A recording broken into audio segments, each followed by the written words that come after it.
ناظرین، اسلامی فقہ میں حضرت امام اعظم ابو حنیفہ رحمۃ اللہ علیہ کا مقام بہت بلند ہے۔ آپ تمام ائمہ کے مقابلے میں سب سے بڑے مرتبے پر فائز ہیں۔ آپ سن 80 ہجری میں کوفہ میں پیدا ہوئے۔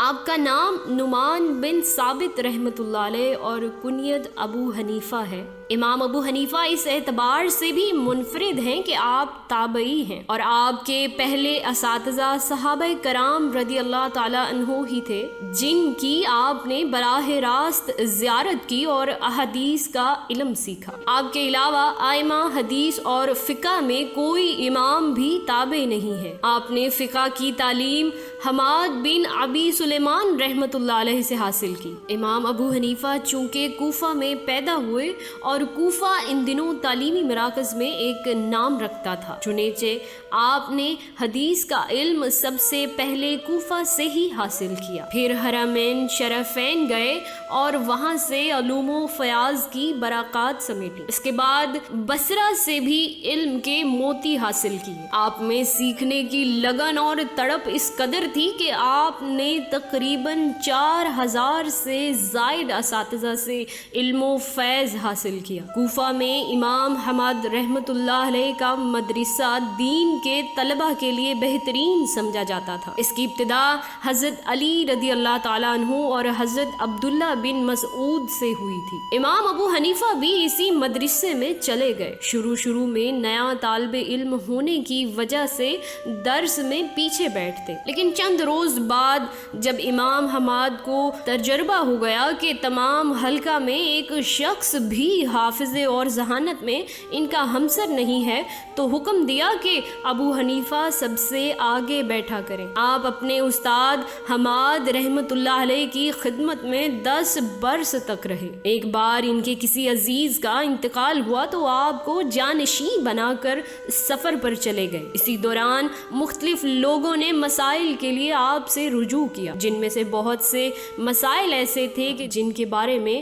آپ نے اپنے استاد سے نہیں سنا تھا۔ آپ نے اجتہاد کے ذریعے ان کے جوابات دیے اور یادداشت کے طور پر انہیں لکھتے بھی گئے۔ 2 مہینے بعد استاد واپس آئے تو وہ یادداشت دیکھ کر بہت خوش ہوئے اور معمولی سی اصلاح بھی فرمائی۔ آپ کپڑے کے معروف تاجر تھے، جس سے آپ نے منافع بخش تجارت کی۔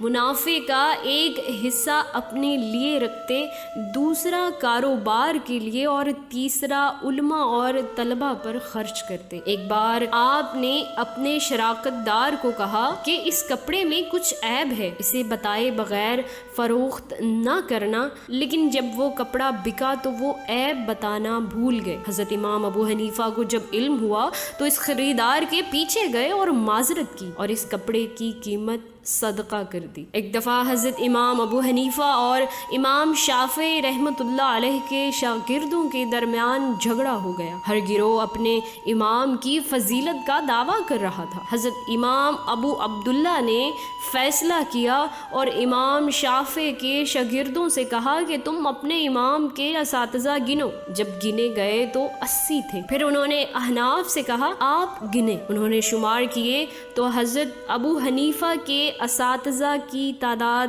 4000 نکلی۔ حضرت ابو عبداللہ نے کہا کہ فیصلہ سامنے ہے، اساتذہ کی تعداد نے اس معاملے کا فیصلہ کر دیا ہے۔ ناظرین، حضرت ابو حنیفہ رحمۃ اللہ علیہ کے اساتذہ زیادہ تھے تو شاگرد بھی ہزاروں میں تھے جنہوں نے آپ سے فیض حاصل کیا۔ آپ کے شاگردوں میں سے 40 ایسے ہیں جو جلیل المرتبت اور اجتہاد کے درجے کو پہنچے تھے اور آپ کے مشیر خاص بھی تھے۔ حدیث کی سب سے بڑی کتاب بخاری کے مؤلف امام محمد بن اسماعیل بخاری رحمۃ اللہ علیہ آپ کے شاگردوں میں سے تھے۔ ان کے علاوہ بڑے بڑے محدثین کرام نے آپ سے علم حاصل کیا۔ ایک بار آپ نے اپنے خاص شاگردوں کو اکٹھا کیا اور کہا کہ میں نے تم کو تیار کر دیا ہے، اب تم میں سے 40 تو ایسے ہیں جو قاضی بننے کی صلاحیت رکھتے ہیں اور 10 ایسے ہیں جو قاضی بنانے کی بھی صلاحیت رکھتے ہیں۔ ناظرین، حضرت امام ابو حنیفہ کے بارے میں مورخین نے لکھا ہے کہ آپ رات کے 2 نفلوں میں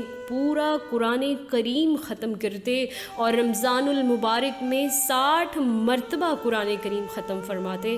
آپ نے اپنی عمر میں کم و بیش 7000 مرتبہ قرآن کریم ختم کیا۔ 45 سال تک ایک وضو سے 5 نمازیں پڑھی۔ آپ اکثر روزے سے ہوتے تھے اور رات کو اللہ کے حضور اتنا روتے کہ اس آواز سے پڑوسیوں کو بھی آپ پر ترس آ جاتا۔ آپ صبح کی نماز کے بعد مسجد میں درس دیتے جہاں بڑے بڑے نامور شاگردوں کا مجمع ہوتا، پھر ظہر کی نماز پڑھ کر گھر آتے۔ نماز عصر کے بعد پھر کچھ دیر تک درس و تعلیم کا سلسلہ چلتا رہتا، باقی دوستوں سے ملنے ملانے، بیماروں کی عیادت، تعزیت اور غریبوں کی خبر گیری میں صرف ہوتا۔ مغرب کے بعد پھر درس جاری ہوتا اور عشاء تک رہتا۔ نماز عشاء پڑھ کر عبادت میں مشغول ہوتے اور اکثر رات بھر نہ سوتے۔ آپ لوگوں کی مشکلات میں ان کا ہاتھ بٹاتے، لوگوں کا بوجھ اٹھاتے تھے۔ آپ نے مفلس اور نادار لوگوں کی کفالت بھی کی۔ آپ کی علمی شہرت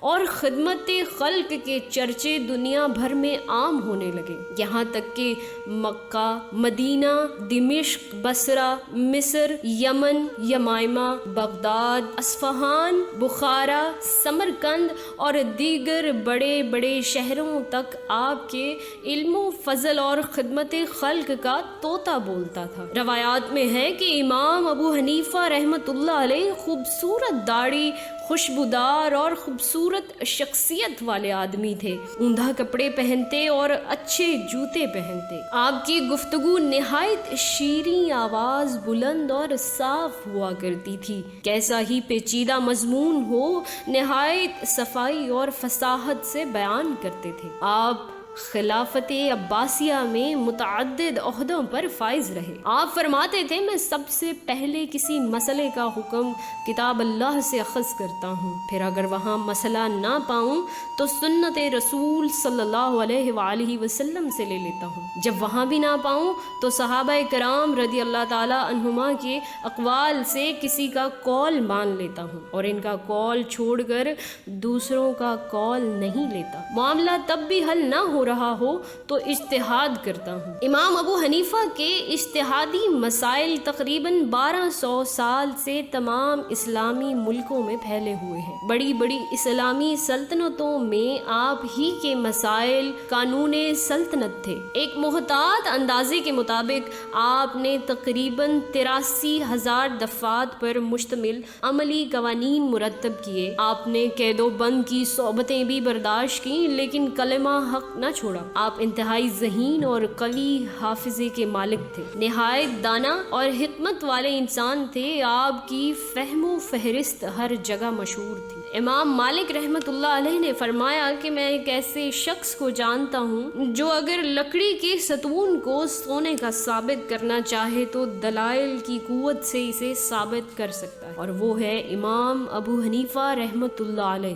امام احمد بن حنبل فرماتے ہیں، علم اور تقوی کے جس مقام پر ابو حنیفہ ہیں وہاں کوئی نہیں پہنچ سکتا۔ آپ بڑے سے بڑا مسئلہ بھی انتہائی خوبصورتی سے حل کر دیتے تھے۔ ایک روایت میں ہے کہ چند لوگ کوفہ آئے، ان میں سے ایک کی بیوی بہت خوبصورت تھی۔ ایک کوفی شخص نے دعویٰ کیا کہ یہ میری بیوی ہے، عورت نے بھی کہہ دیا کہ میں اس کی بیوی ہوں۔ دوسری طرف اس کے شوہر کا اصرار تھا کہ یہ میری بیوی ہے، لیکن کوئی گواہ پیش نہ کر سکا۔ امام صاحب کے سامنے جب مسئلہ پیش ہوا تو امام ابو حنیفہ رحمۃ اللہ علیہ قاضی اور علماء کو ساتھ لے کر وہاں گئے اور کچھ عورتوں کو حکم دیا کہ لولوی یعنی اس عورت کے شوہر کے خیمے میں جائیں۔ جب عورتیں قریب گئیں تو لولوی کے کتے نے حملہ کر دیا، عورتیں واپس ہو گئیں۔ پھر امام صاحب نے اس عورت کو لولوی کے خیمے میں جانے کا حکم دیا۔ جب وہ عورت قریب گئی تو کتا اس کے چاروں طرف دم ہلا ہلا کر گھومنے لگا۔ امام صاحب نے فرمایا،